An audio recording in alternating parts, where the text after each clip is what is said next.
Hello guys, welcome back with me again in this channel. So on this video I'm going to show you how we can use the add beat or match cut on Capcut.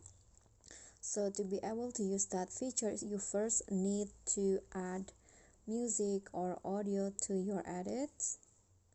I'm going to just add a random music here. Click on the plus icon like this. Then after that, to use the match cut, just click on the audio, and in here swipe until you find the beats option. Click on beats, and in here, if you want to add beat easily, you can just click on the auto generate option in here.